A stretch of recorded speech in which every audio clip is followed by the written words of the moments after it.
Bonjour à tous et à tous. On va parler d'OCT avec le professeur Géraud Souterran. Bonjour Géraud. Bonjour Géraldine. Alors, ce matin, donc, on va parler de l'OCT. Quelle place prend justement l'OCT dans votre quotidien de cardiologue interventionnel? Donc l'OCT, de par sa résolution qui est 10 fois meilleure que celle de l'échographie endocoronaire, a pris une place désormais prépondérante dans notre activité quotidienne. Dès que nous avons un doute sur l'angiographie ou qu'on veut améliorer nos techniques d'angioplastie pour les angioplasties complexes, on va l'utiliser en pratique. Et comment l'OCT vous a-t-elle permis de mieux comprendre les mécanismes de syndrome coronarien?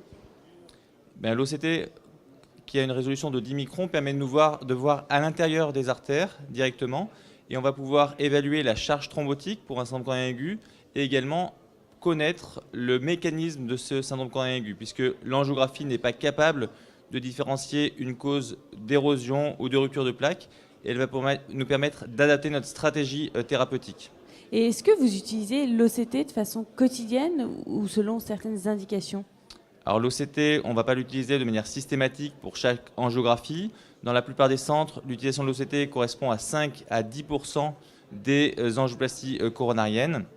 Donc il y a des indications particulières. Exactement. Les indications principales à l'heure actuelle sont l'analyse du syndrome coronarien aigu, les complications du stenting, lorsque nous avons un doute sur l'angiographie pour voir quelle est la cause de ce doute, et également pour guider l'angioplastie dans les procédures complexes. D'accord. Merci Géraud Souterran de nous avoir éclairé sur ce sujet qui était l'OCT.